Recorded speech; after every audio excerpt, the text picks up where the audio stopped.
को इस ऑफिस में ज्वाइन किए हुए पूरे 1 सप्ताह हो गए थे। वो इन दिनों बहुत खुश रहती, क्योंकि इस नौकरी के लिए उसे बहुत लंबा इंतजार करना पड़ा था।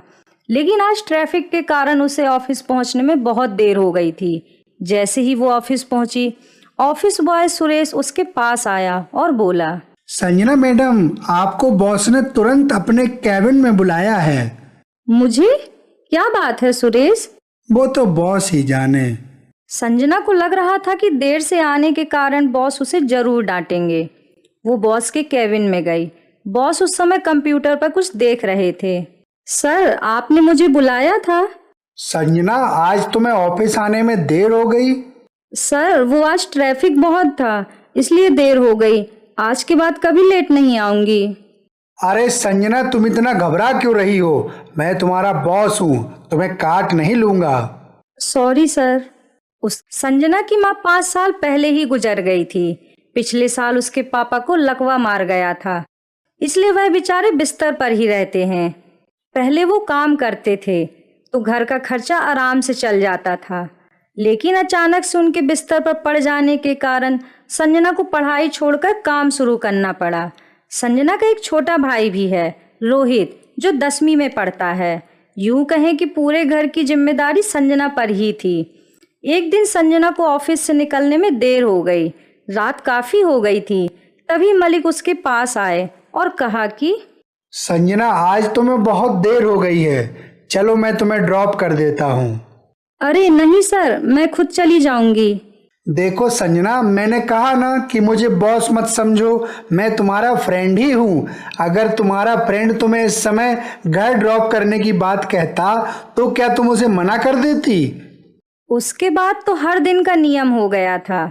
संजना को इतना काम सौंपा जाता था कि उसे ऑफिस से निकलने में देर हो जाती। मलिक उसे उसके घर तक ड्रॉप करने जाता। संजना के घर वालों को भी वो बहुत ही अच्छा लगा, क्योंकि कौन ऐसा बॉस होता है जो इस तरह से अपने एम्प्लॉय का ख्याल रखे। दिन बीतते गए। एक दिन की बात है, मलिक ने उसे अपने कैबिन में बुलाया और गुस्से से कहा, संजना, तुम अपने काम में बिल्कुल भी सीरियस नहीं हो। हर दिन कोई ना कोई गलती तुम्हारे काम में होती ही है। इस तरह से चलता रहा तो मुझे मजबूरन तुम्हें काम से निकालना पड़ेगा। लेकिन सर, मैं तो अपना काम पूरी ईमानदारी और ध्यान से करती हूँ। तो क्या मैं झूठ बोल रहा हूँ? एक तो गलती करती हो और बॉस को झूठा बोलती हो। सर, मैंने आपको झूठा कब कहा? चुप रहो, बकवास बंद करो और ये गुप्ता जी की फाइल शाम तक मुझे मेरी टेबल पर चाहिए। संजना अपने बॉस के केबिन से बाहर निकल गई। उसे समझ में आ गया था कि उसके बॉस को आखिर दिक्कत क्या है, लेकिन उसने भी तय कर लिया था कि चाहे कुछ भी हो जाए, वो कोई समझौता नहीं करेगी। उसने शाम तक काम पूरा करके दे दिया। उस दिन जब वो ऑफिस के बाहर निकल रही थी, तभी श्वेता मैम उसके पास एक फाइल लेकर आई। श्वेता मैम, आप? संजना, बॉस ने कहा है कि ये फाइल कंप्लीट करके घर जाना है। लेकिन मैम, इसे कंप्लीट करने में तो बहुत देर हो जाएगी। वो ये बोल ही रही थी कि तभी मलिक उसके पास आए और कहा, ठीक है, तुम घर चली जाओ, ये काम कोई और कर लेगा।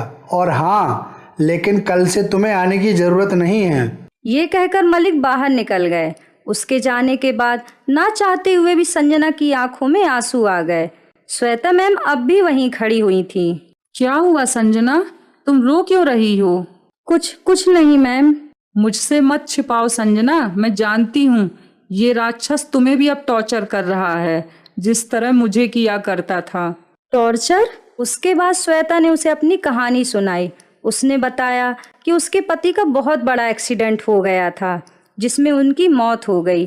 पूरे परिवार में वो अकेले ही कमाने वाले थे। घर में उसके बूढ़े सास ससुर और 2 बच्चे थे।